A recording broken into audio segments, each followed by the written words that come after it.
Okay, Okay. awesome. Sorry about that. Yeah. No, I am glad that you brought that up because I was actually thinking about that as well. So I'm glad that we're recording this. So hopefully you guys can go back and learn from this a little bit as well. But so just to kind of recap just a little bit what I was talking about, we've divided cattle into three different categories, the first being our dressing percentage. How we calculate dressing percentage for all of our livestock species is we take the dressing or the hot carcass weight divided by the live carcass weight or the live weight of the animal, and then we multiply that by 100. National average for cattle right now is 60 to 64%. And so that's what I considered a blue ribbon. Typically, at least when I'm evaluating livestock in the arena, I use the average as like a red ribbon. So animals that are average across the board would be a red ribbon, and then animals that are above that would be blue. But when we're in the cooler, there's so much less variability that basically the national average is still acceptable. Like that's still high quality. So that's why we did it that way. And then we'll go into like the results of how we get that. But basically, if you had a pretty decent dressing percentage, then you would end up with the blue ribbon. The second thing we do with cattle is the yield grade, and there's a whole mathematical equation that we have to do with yield grade. We take we take a ribeye area.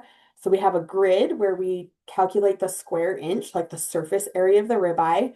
And then based on the live weight and the hot carcass weight, we have what the industry has decided is an acceptable ribeye area. If you have a ribeye above that acceptable area, then that is going to help your yield grade. And if you are below that, then it's going to hurt your yield grade or target your yield grade a little bit.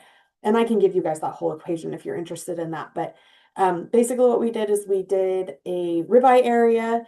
I will show you, like we highlighted some ribeyes that were higher. And so you can have the largest ribeye and still not end up with a good yield grade depending on what your back fat is. So for that ribeye adjustment, or your final yield grade, you're gonna use your ribeye adjustment. You have a preliminary yield grade based off of your back fat, and then you have a KPH adjustment. And the KPH is your kidney, pelvic, and heart fat. And average for that is a 3. And then anything below that is going to be like a 1 or a 2. And so that is going to be very minimal. And most of your cattle all graded about the same. And the cool thing about your KPH is that regardless of how old your cattle are, the KPH doesn't fluctuate that much. What's really going to fluctuate that KPH is going to be genetics. And so if you guys have pretty consistent cattle, then it's not going to make a big difference. Where we see a big difference in KPH is between like our Bos Indicus and Bos Taurus, so our Brahma versus our like Angus cattle, and then also with our dairy breeds. And then the final thing, and this is the most important for our cattle, especially right now, is our quality grade. So this is marbling.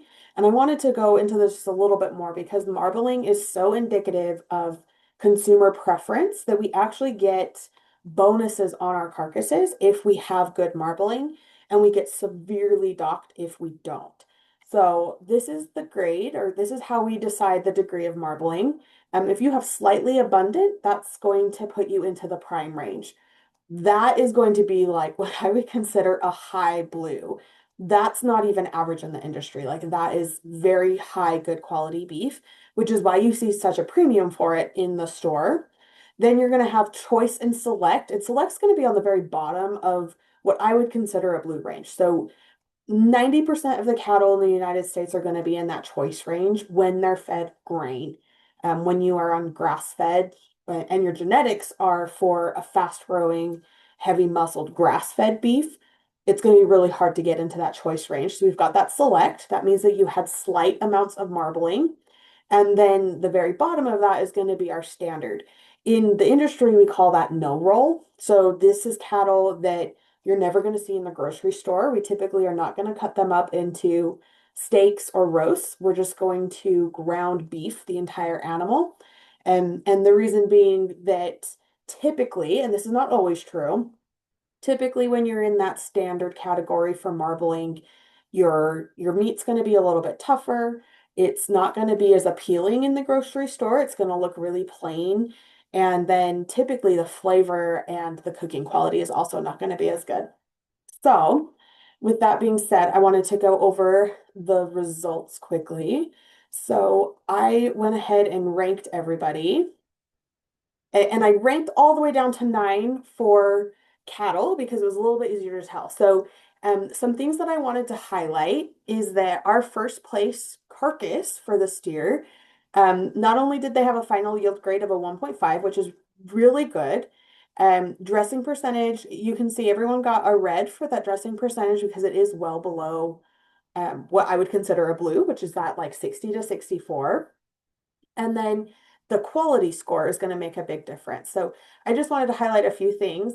Lily's steer had the best dressing percentage, meaning that so how we calculate dressing percentage or why we even care about that is basically we're saying that we got the most usable product out of that animal. So we pushed him to, X number of days and X number of pounds, and we had the highest dressing percentage.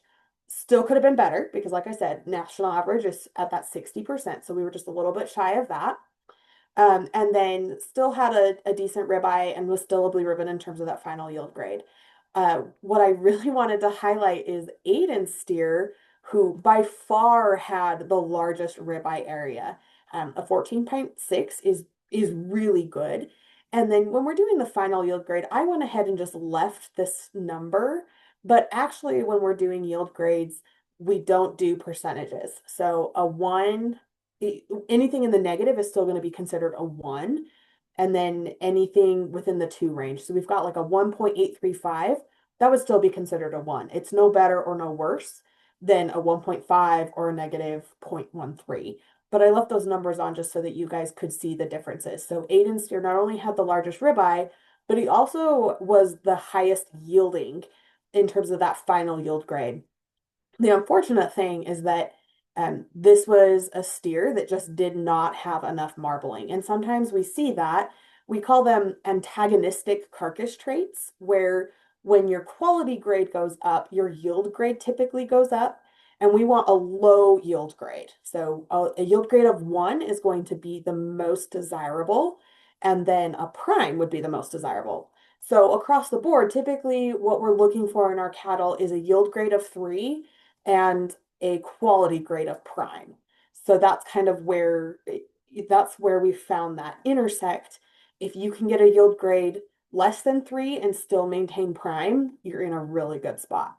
So that's you can kind of see how that's happened here. We've got a yield grade. Hezzy steer was a yield grade of a 4.25, still in that red ribbon because 3.5, or excuse me, a 2.5 to a 4.5 is still in that average range. And where her steer also graded as choice, that put her in a good spot. But ultimately, what we're looking for when we're finding like the best carcass is I wanted to make sure they had a blue ribbon for their quality score because that's the most important. So that was weighted the highest. And then also a blue ribbon for their final yield grade. And then I used their ribeye actual to break that down even further. So you guys can kind of see that a little bit. Any questions about cattle? And I'm going to pull up some pictures here for us.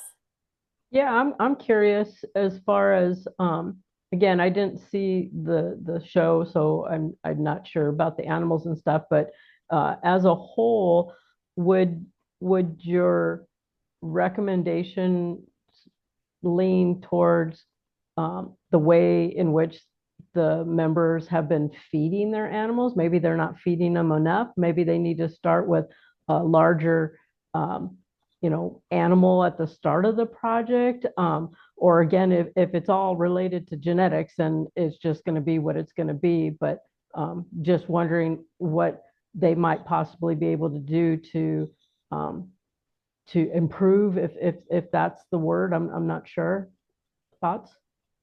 Yeah, absolutely. So I actually talked to Patty came and helped me in the cattle carcass contest, and then I had Annie with me for hogs and sheep and goats.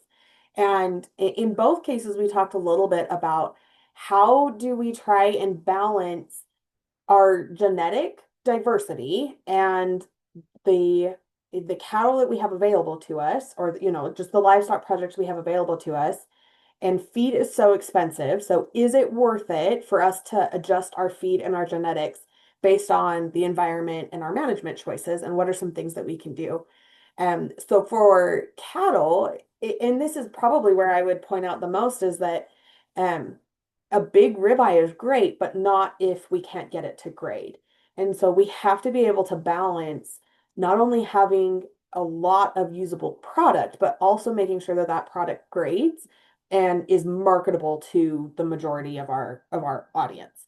And so I would think that actually the quality grade score is where we should be focusing, and that is largely due to genetics. Then other, I mean, obviously corn-fed or grass-fed beef are going to have big differences in terms of that marbling and that final fat score. And so, yeah, definitely think that maybe seeking out some genetic diversity or, seeking after livestock that have the potential to grade is going to be really important, but also making sure that we're not falling outside of what is logical for our management opportunity as well. I don't know if that really answers your question, but um, yeah, definitely grass-fed beef is not going to grade as well, just as a general rule of thumb. But even corn-fed or grain-fed beef can score fairly low if they don't have the genetic potential. That's why Black Angus are so popular because well, one, and that's just a huge marketing campaign, right? Like there are other breeds that are known to marble really well. Angus just happens to be the one that everybody knows about. So, certified Angus beef, red Angus have that same potential. Our purebred Charolais breeders have done an incredible job of increasing their quality scores across the board. Where you're really going to have an issue with your quality scores is our Bos Indicus cattle. So anything that has a Brahma influence, Brahma, Brangus, even though Brangus is going to be better than a Brahma because it's got that Angus influence, we just have a harder time getting those cattle to grade, even in a feedlot setting. And so if quality grade is important to you, then focusing on genetics is going to be important. If you just want pounds of product, then big, sturdy, functional cattle that grow on grass is going to be your priority. So, like, ultimately, it's just going to be what your market is and what you're looking for. Thank you. Yeah. Okay, so I'm going to stop sharing my screen for a second and pull up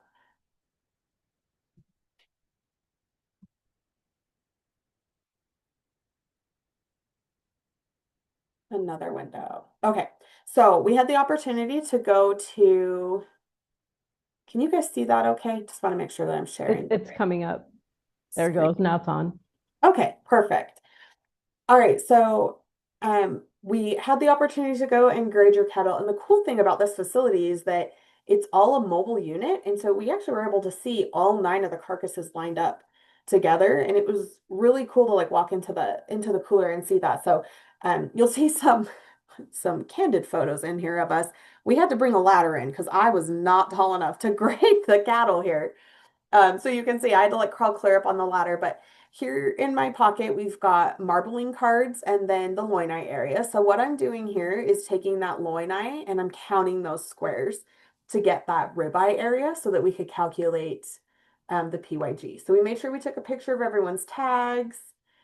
So this is an example of a ribeye. So this is number 94. I'm not sure who's, let's see. I actually think it's supposed to be 74, so this would have been our winning steer. So you can see the marbling, that's these white flecks here. Typically, a prime carcass is going to have white sprinkled in pretty consistently. And I will say that I was pretty generous in my marbling scores.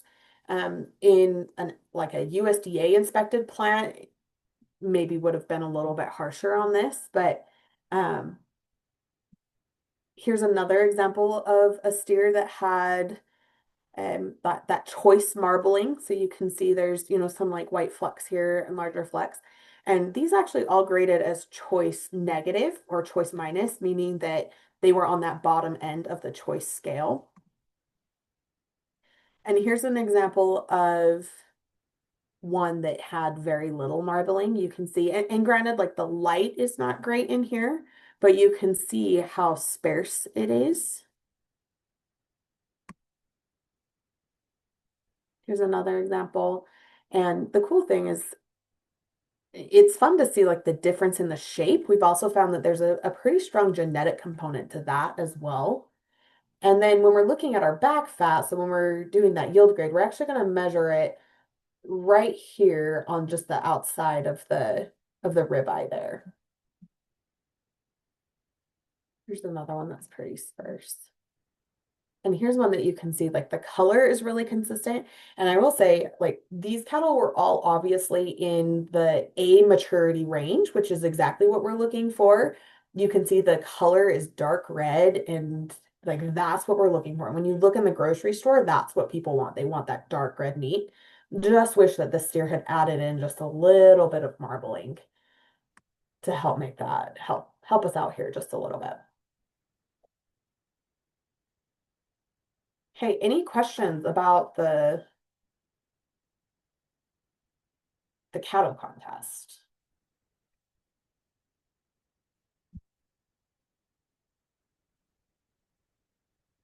And I can definitely send some of these. I mean, like you will have access to these photos. Um, and I can make sure I get these to you. Thank you. Okay. All right, so let's go ahead and move on to, I'll share my screen again.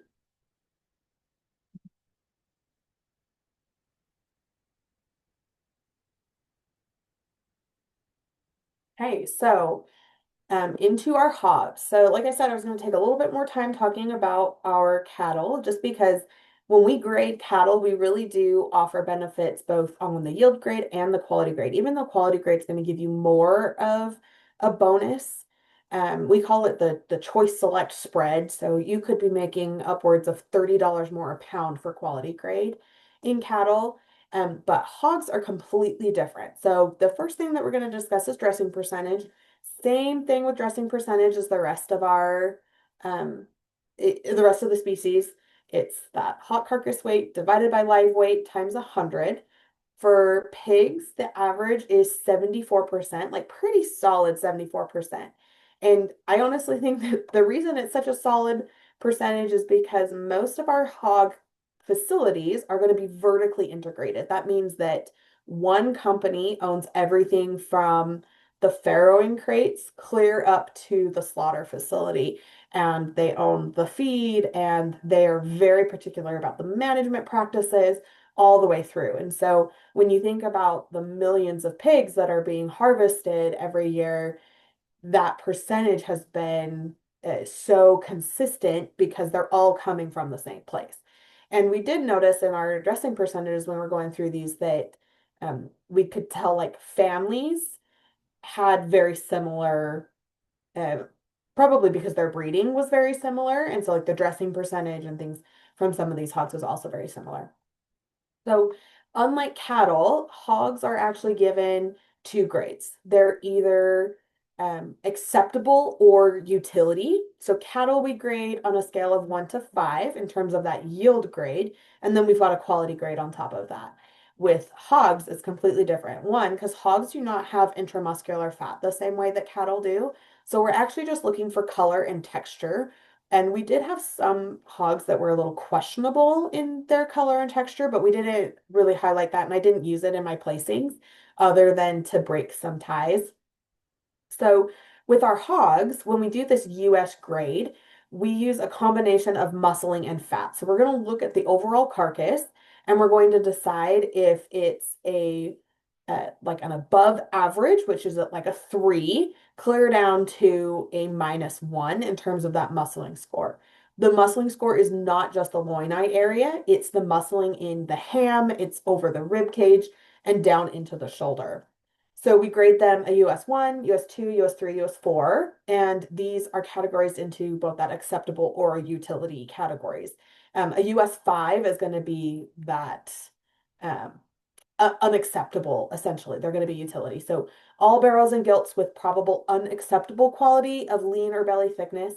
are graded US utility, regardless of their muscling or estimated back fat thickness over the last rib.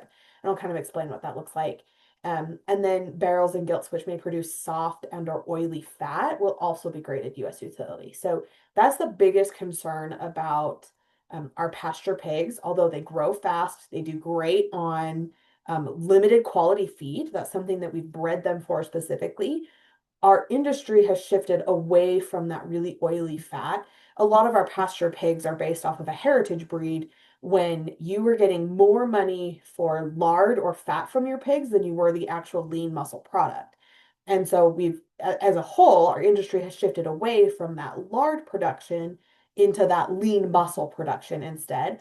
And so that's where we see a divergence between what I would consider our pasture pigs or our heritage breeds versus some of our higher quality, well, and quality is not even the right word, but our higher producing commercial breeds, like our Hampshires, our Yorkshires, our Poland Chinas, our Berkshires even are kind of a good combination between those two.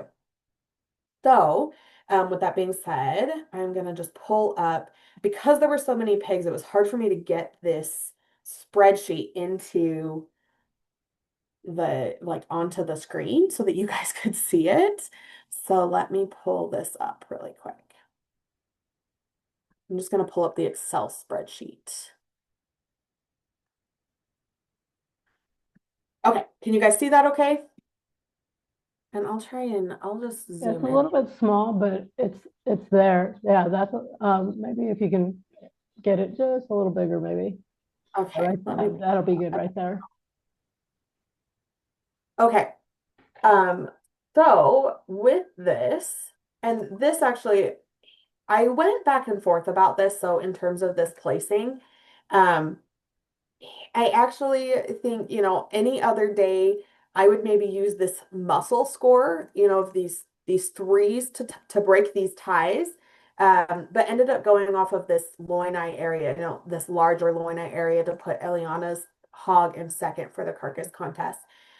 So what I did very first is just go through the US grade. The nice thing about hogs is that they give you exact parameters in terms of what is going to be each grade. So, for example, a US grade one has to have an above average muscling score. That means they have to have a two or above.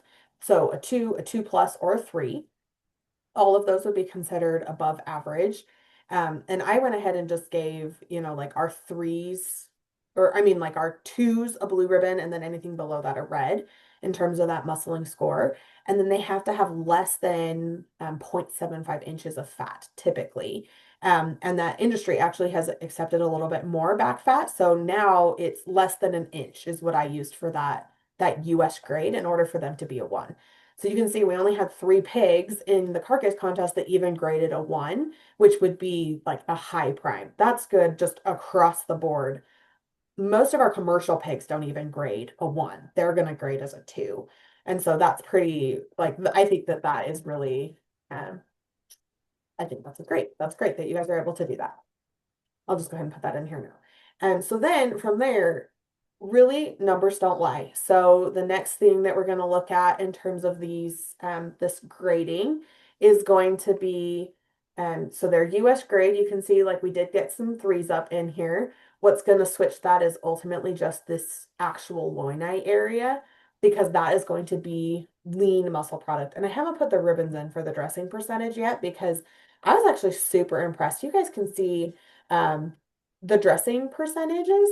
You guys have done a really good job of getting these hogs so that they were above average in the dressing percentage. So you all would have got a blue ribbon for that dressing percentage, which is the opposite of what our cattle were, where our cattle were like right at average. You guys as a whole for a commercial industry were above that. So that I thought you guys did a really good job there, but that's really what's going to sort these is that muscle score. So first thing, US grade.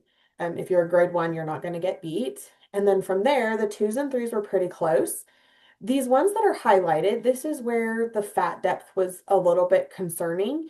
Like I said, anything above a one is I highlighted, and that's going to affect your US grade. So for example, this hog here had a fat depth of 1.1.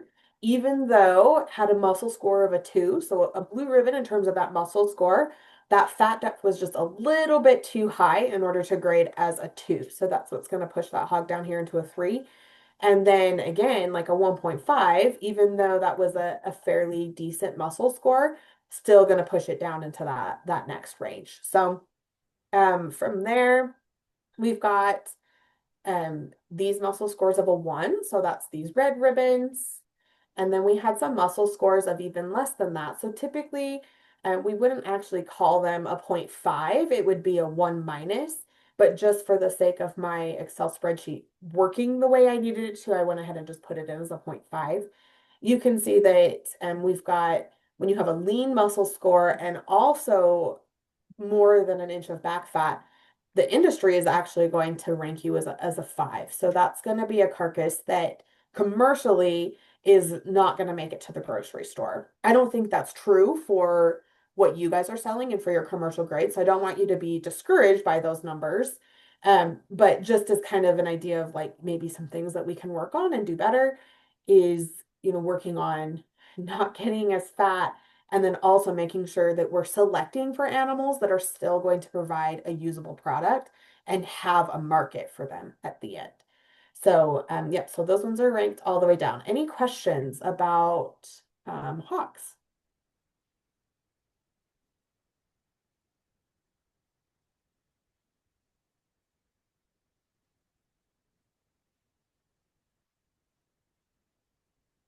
Okay, great.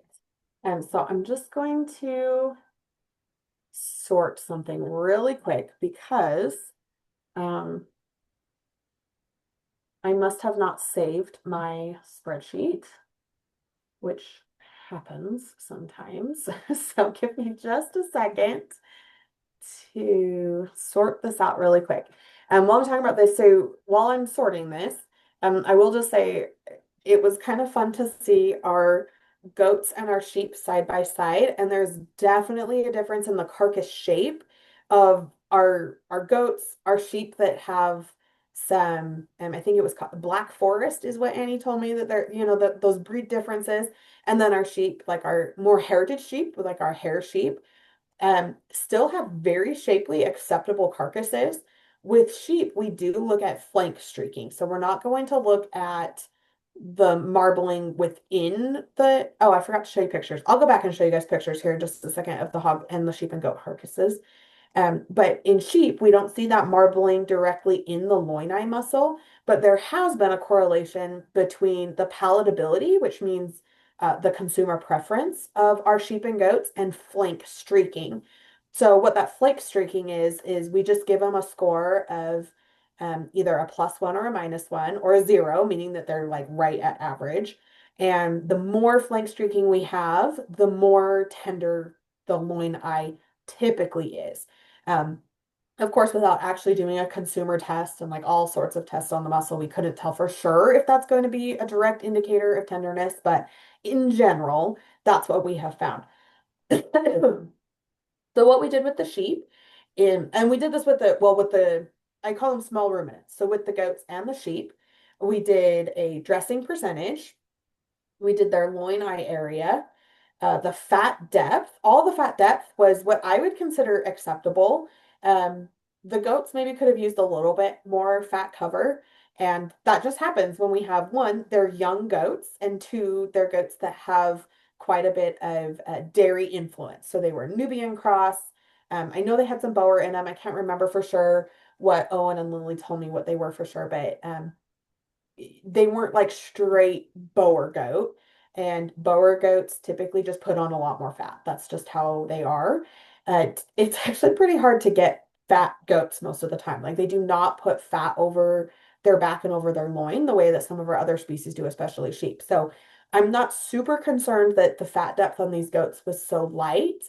But they did have a flank score of a -2, meaning that they were pretty bare in terms of that.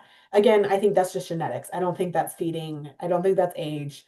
I think it's just that genetically, no matter how much grain you pour to those goats, I don't know that they were ever going to get more fat cover on them. And so So that fat depth, that flank score, and then a leg score, which is just the shape of the overall carcass, very similar to the muscle score of a hog. The difference being that we don't sell lamb shoulder the way that we sell like a picnic shoulder or a Boston shoulder in our hogs. And so that's what is going to sort that. So give me just a second to sort these. So while you're doing that, just a quick question. So when you did the lambs, were they all calculated off of like a 50-pound carcass or anything, or how did you do that? Yeah, so we did the dressing percentage the same with their live weight versus their hot carcass weight. And I'll have to look up the national average. There is such a large range for sheep and goats in terms of that dressing percentage. I typically think that anything above a 55% for sheep is going to be considered pretty good. But the averages change pretty frequently. And a lot of that's just because we have so much more commercial sheep going into our harvesting facilities than we do our club lambs. And there's such a divergence between what we're seeing in a show ring versus what we're seeing coming off of a commercial range. Um, and especially commercial range sheep that then go into a feedlot. And so like with our cattle, our range is, 70 to 74%. Hogs was, or I mean, excuse me, 60 to 64%. Hogs is like a solid 75. Sheep and goats, it's like anywhere between 45% to 60% is considered an acceptable range. And so as long as I felt like they had a pretty decent dressing percentage, I didn't see a single one in there that in my mind was just overly fat and didn't have enough muscle to it. And we definitely had some that had a little bit, less of a flank score or a leg score, but not too bad.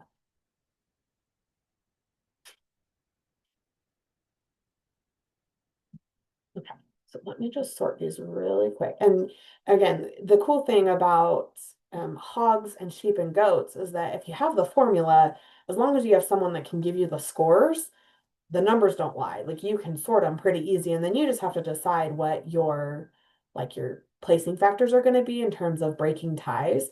But with cattle, there's not a firm answer. With our cattle, you have to decide, are you going for a quality grade bonus? Are you going for a yield grade bonus? And so my personal opinion is you want to try and find, the best of both worlds, but ultimately you're going to get more product or, higher quality product with a quality grade. So that's why I put more focus on that.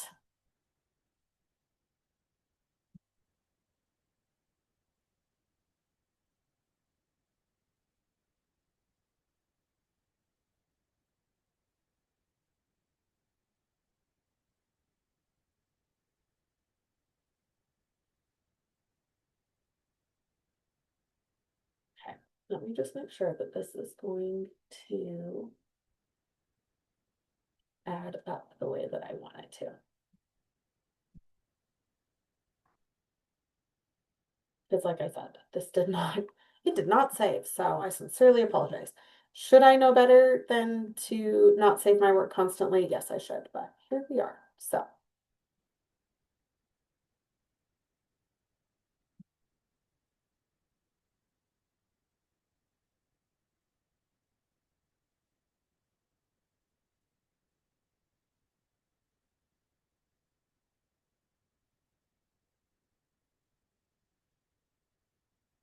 I apologize. Give me just a second to make sure that these numbers are adding up.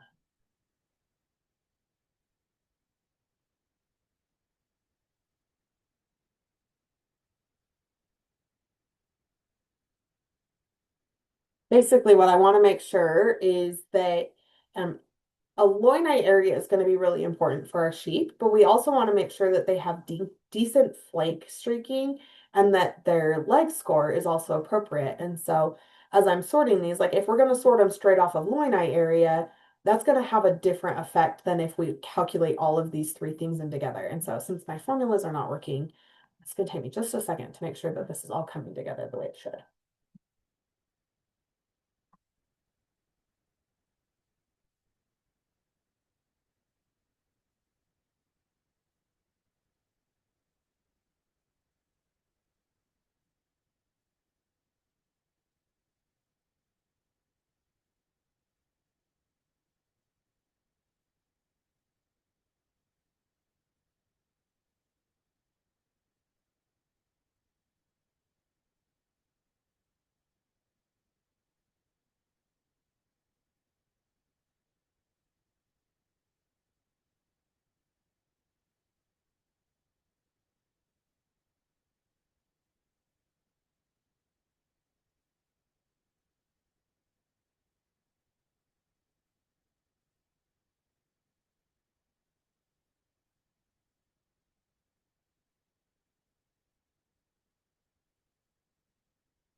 While you're working on that, just a question for Annie. So, the winners of these carcass contests for the different species, will the checks be just mailed out then to the members? Yes. Okay.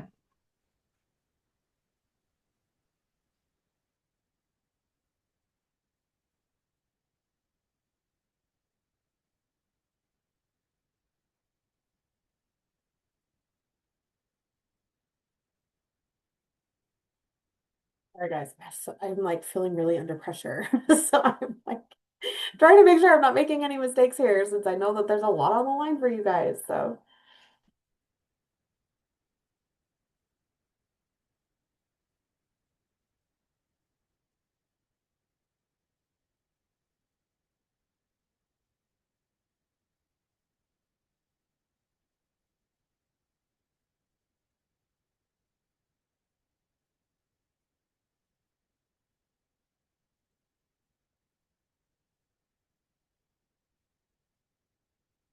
another thing that Annie and I had talked about was doing a like a certificate that you guys could see where it would have basically you could see on one sheet of paper what you got in market and showmanship, and then in each of those categories that I used to judge your carcass contest, just so you could kind of see, where you're falling. Especially since sometimes it's hard to look at just one aspect, like you can get a blue ribbon in live animal evaluation and then get a white ribbon for your yield grade or things like that. And so um that's something that, like maybe once you get these scores, you guys could consider doing that as well.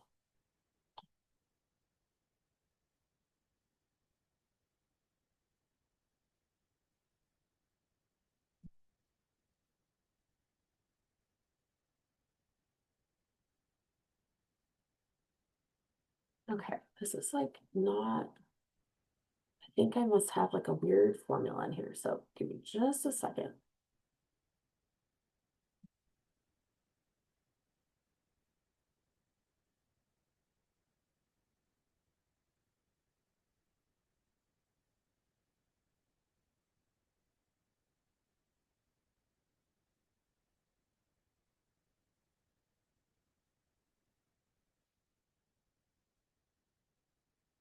Okay, let me just look this over really quick and make sure.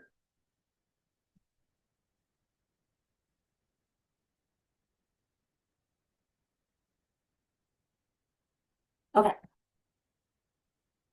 thank you for being patient. I apologize for that.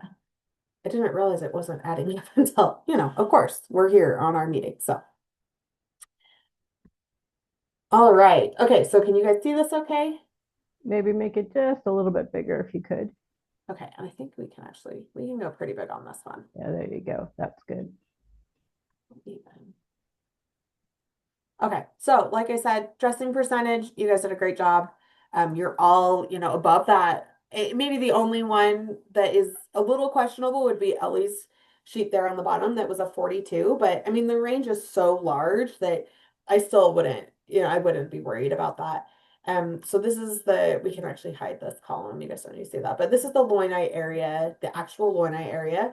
So that's going to be 2.25 square inches or 2.45 square inches.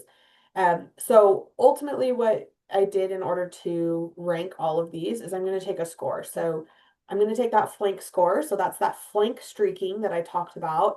And that is the best indicator of quality that we have. So much like our cattle, that's going to be like your quality grade.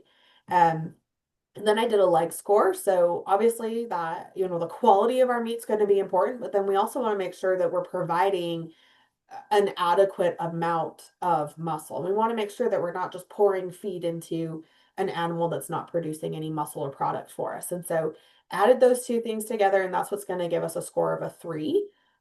So you can see that Dash's lamb, so not only did he have a large ribeye area or loinite area, but then also had decent flake streaking and a large muscle leg. So that's going to give him a 3. Then Kaylin's sheep It had a little bit of a different dressing percentage, but still one large loinite area, a little bit more fat. So you can see this fat depth. Um, not unacceptable by any means, maybe a little bit softer than what we're looking for in the cooler, but not unacceptable. And then same thing, that flank score and that leg score. And as we continue down the line, you can see where we start seeing a little bit of a shift where these scores are going to come out a little bit different. A score of a 0 is going to be average. Those would be what I would consider red ribbons. And so you can see, like, despite having a fairly large loinite area, and anything above a 2 is going to be pretty decent. And so you can see some of these sheep down here, even though they have, they're 2 in terms of that loinite area, we just don't see the flank streaking or the leg shape that we need in order to be higher in that score today. And so that's what's going to place them down. Um, I know we talked about this where like it's always so satisfying to see the carcass results add up exactly the way that you placed them in the ring. And unfortunately, like I feel really confident about the way the cattle and the pigs sorted out, but sometimes sheep they just don't sort out that way. And so and even with our goats, they don't always sort out that way. So, like for example, if I remember correctly, some of like Eliana's sheep, basically, big lamb had a big old rack on him, ended up being a lot of bone. And once we got into the cooler, didn't have the flank streaking, didn't have that extra muscle shape once we, got him hanging in the cooler. And that happens sometimes. But ultimately, all of these carcasses were pretty tight in terms of how they look. Any questions about this data? And then really quick, I'll just show you, like our goats, super similar. In fact, like if you looked at both those goats in the cooler, you would not be able to tell which one was which. We had to like really get in there because they were so close. And ultimately, you can see like that dressing percentage and that loinite area was just big enough on Owen's goat that it won pretty handedly. There's no question about that. Um, Sheep wise, I think that you could argue that, if your loinite area is more important than your leg score or your flank streaking, that you could sort that a little bit differently. But in terms of an industry, that's what they're going to do to score those carcasses is they're going to give them a score off their flank and their leg and then use that loinite area to basically sort up or down from there. Any questions about that? And don't worry about these the highlighted red ones were just because when we got in the cooler, some of the tags didn't match up. And so we highlighted them in red so that if there was any discrepancies, we would know which tags maybe had been switched on accident, but it didn't look like that. Another thing that I wanted to point out when we got into the cooler with the sheep, when Annie and I walked in there, you could see pretty easily which sheep had different genetic background. So there were 4 sheep, actually 5 sheep that you can see that had like that leg score of a 2 or a 1 that you could see in the cooler, and we knew immediately those were like which sheep those were and the breeding that those sheep had, which was kind of cool. So you don't always see that in all the species. So okay, so let me pull up some of these pictures.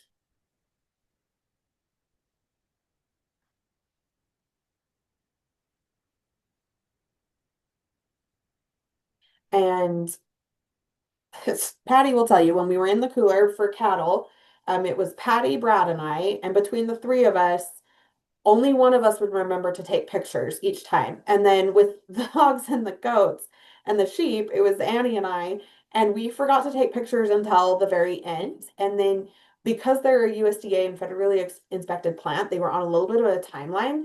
They have a timeline in terms of how long they have between ribbing a carcass and then putting it through the rest of the processing line in order to maintain that US grade.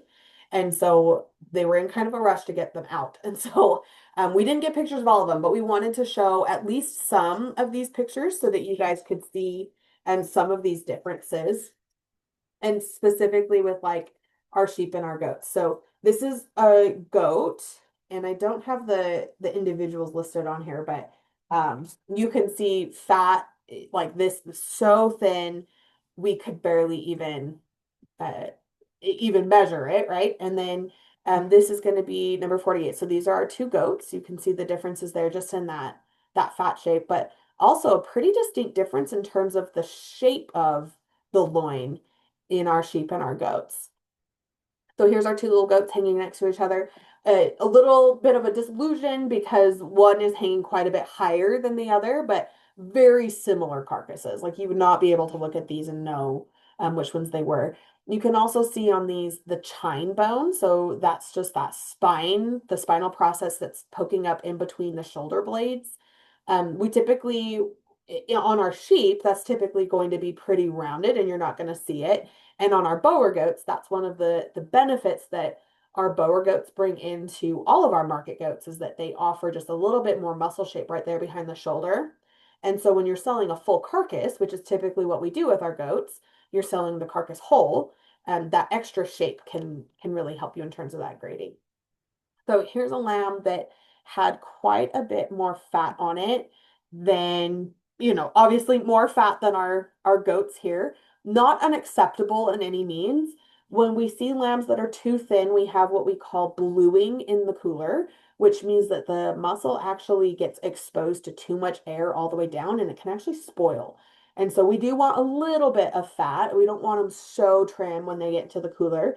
But we have this fine balance where we don't want to risk the quality of the meat, but we also don't want to be pouring feed into fat production that is not a usable product. So again, a little extra fat, not too much by any means, but you can also see on our ribeyes for our sheep, different shape than our goats. They're just like nice little um, round ovals. Regardless of breed of sheep, we typically see this no matter the genetic style. So here's another one that's what I really like about this carcass is you can just see that extra muscle shape.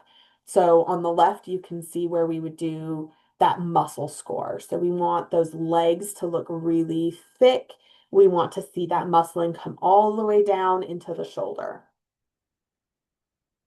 Here's an example of you can see like the differences in the leg, not terribly different, but hopefully you guys can see, like that the shape on the upper part of the hip in comparison, and then that loin eye muscle down over the shoulder. And again, you can see the difference between our sheep carcasses, and you can't see that chine bone on our sheep. And that's just an example of the genetic differences between those two. I'm just looking at our official scores here to see.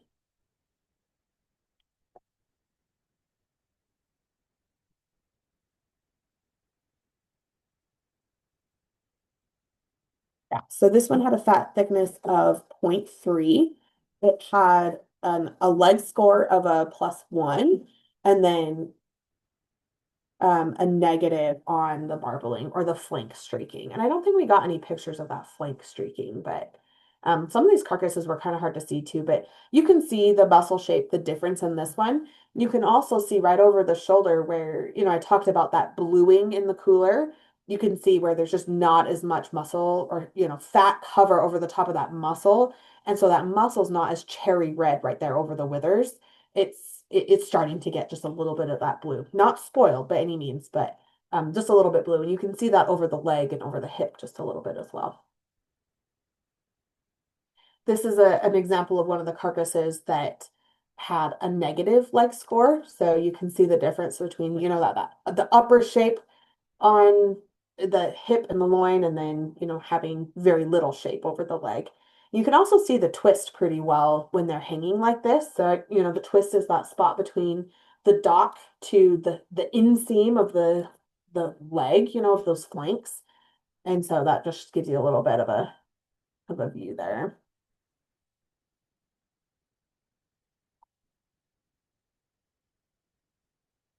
We just tried to take pictures of, there's some differences. This is one they definitely, you can see that muscle shape's a little bit different, and that's a maturity thing for this lamb. Probably just needed a little bit more time on it.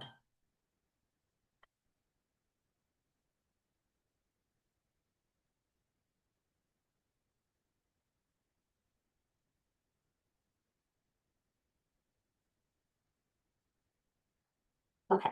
And then we'll get into our pigs here. So again, just some differences in terms of our pig. When we went in and looked at the carcasses, we put the loin eye muscle down and we made sure that we measured that. And then we're going to measure that fat thickness. When we're looking at pigs, we're also just looking for that overall muscle score. And so you can see the hips on this one, like that upper ham. And so this is one that had a muscle score of a 3. And hopefully you guys can see that muscling. It's got lots of shape and dimension on the upper side of his hip. You can see over the loin and then clear down into the shoulder and a nice big ribeye. Here's an example of one that also had a muscle score of a 3 and a nice big loin eye. This one's even trimmer. And then here's an example of one that just did not quite have one, the leanness. That's going to be an issue, or issues maybe not the right word that we want to use, but maybe a little bit more concerning in terms of that. Still had an above average in terms of that muscle score, so you can see like that extra, shape here, but trimness is definitely not going to be a strong point on this carcass. Another thing that we saw, you can see that the color's good, but this extra, I'm going to call it seepage. We want a little bit is okay, but we don't want our pork to be really weepy or to have a lot of seepage. And so we did see a couple carcasses that were maybe just a little bit, um, too pale, too soft, and too exudative. And typically that is based on stress. So that has to do with the harvesting process, and it's not necessarily anything that our youth did in terms of raising the pigs. And when you see that happen a lot in a certain plant, I mean, it usually has to do with handling as the animals are going in. It could be that they were withheld from feed. It could be that they were fighting.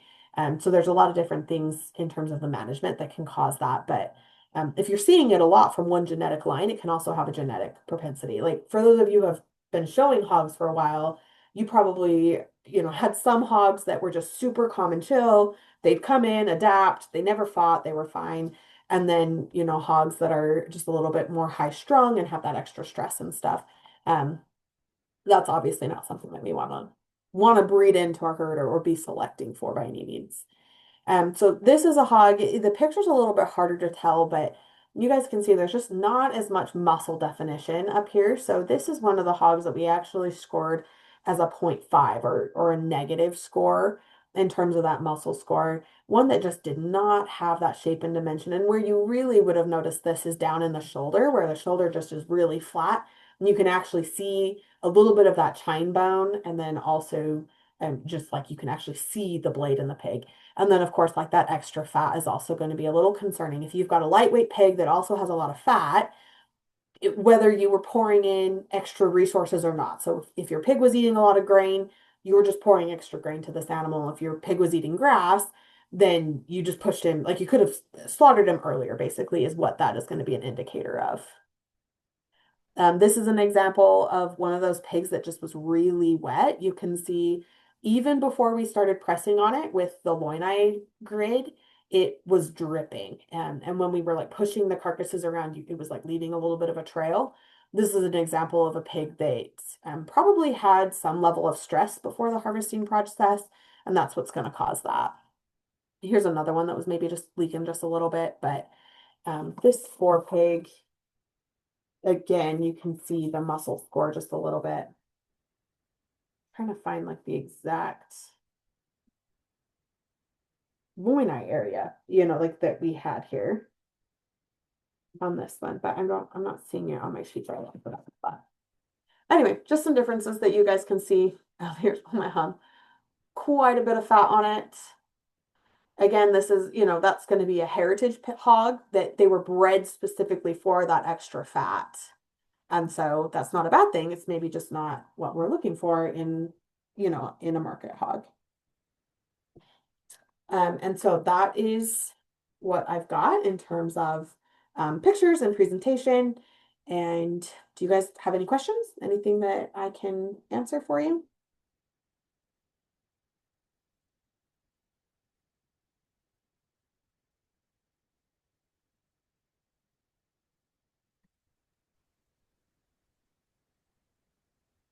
You must have done a good job explaining when there's no questions. It either went right over your head and you will think of a million questions in the next couple of days, or you're feeling really good about the material. So either way, if there's anything that I can do for you guys, I'll just go ahead and just pop my information up on the screen real quick. Yeah, and while you're doing that, again, we want to thank you for taking the time uh, to meet with us tonight, and um, we know it's really late for you where you're at, and so this is great. It looks like we do have a question in the chat. Uh, oh, okay, just saying thank you so much for sharing your information. So yeah, well, congratulations to all of the winners. And yeah, hopefully you guys have learned a little bit of something that will help you um, to improve whatever it is that you did with your project animals this year. And I hope we have a few of the producers that had sold um, animals to the kids. Hopefully that this information will become handy for them as well as they think about the next breeding season and or future breeding seasons. And so no, this is wonderful. And so um, what I will do is when we conclude this session, we'll go ahead and um, put this maybe into a YouTube video might probably be the best bet after I download it, and then we'll make sure that all the clubs have a copy of it that they can distribute to their families. And then would it be possible to have you, Jesse, send me the paper results so then we can get that out first thing in the morning too for everybody so that they know and yeah, and the winners can go ahead and they can be awarded their checks and yeah, so good job everybody. So okay, well, if there isn't any other questions, I'm going to go ahead and stop the recording. Thank you, Jesse. Thank you, Becky. Yeah, no Thank you problem. so much. Thank you. Thanks,